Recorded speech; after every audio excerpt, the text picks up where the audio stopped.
Welcome back to HardFoul Radio. Hope you guys are enjoying your post-Monday Super Bowl.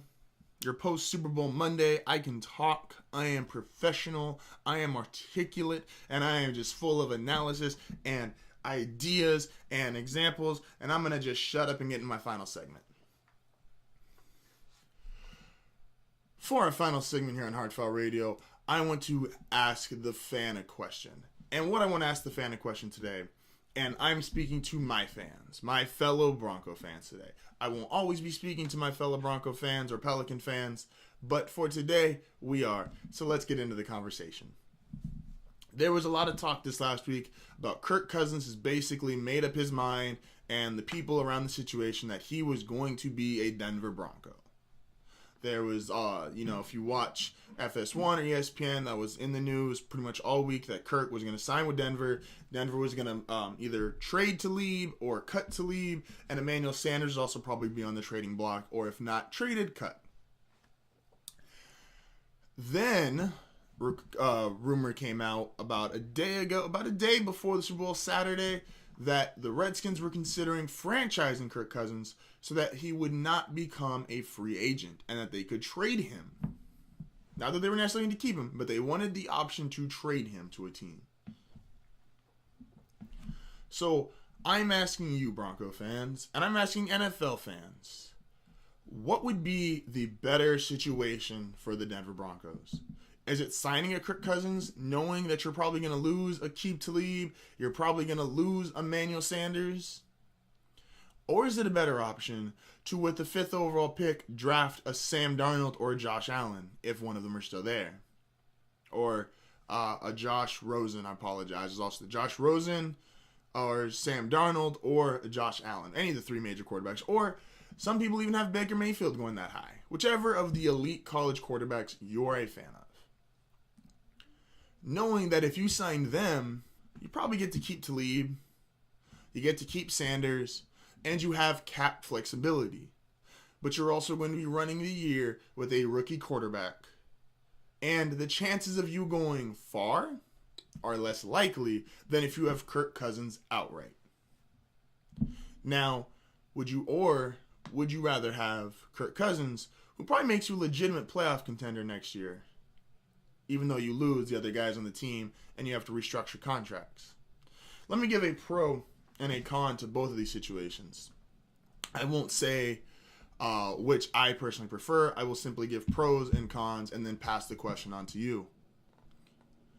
With Kirk Cousins, yes, you immediately have an established NFL quarterback who can get you 4,500 plus yards, will win you 10, 11 games, especially with the majority of your defense still intact. Aqib Talib leaving, while it is sad and he's been such a strong member of that defense and community the past couple years, you have Bradley Roby, who's played so well in the slot, would probably be starting for the 31 other NFL teams, besides maybe the New Orleans Saints, to have a pair of young corners, and it'd be doing very well. So Bradley Roby stepping that spot should not be worrisome. Also, when you consider Emmanuel Sanders on the other side, you have a Carlos Henderson coming back, and you also have a Cody Latimer who has been injured and has not gotten much playing time, plus the return of Jake Butt at tight end. So you have young receiving options who are able to take Emmanuel Sanders' place while still retaining Demaryius Thomas, who is, with Kirk Cousins, immediately reestablishes himself as a number one threat at wide receiver. His streak of 1,000-yard seasons was snapped this year, but I mean, who's getting 1,000 yards with Trevor Siemian and Paxton Lynch? Here's the pro with Sam Darnold or Josh Allen. We don't quite know how great they can be. Their upside is much bigger than that of Kirk Cousins. Not that they'll necessarily get to where he is or get better than him.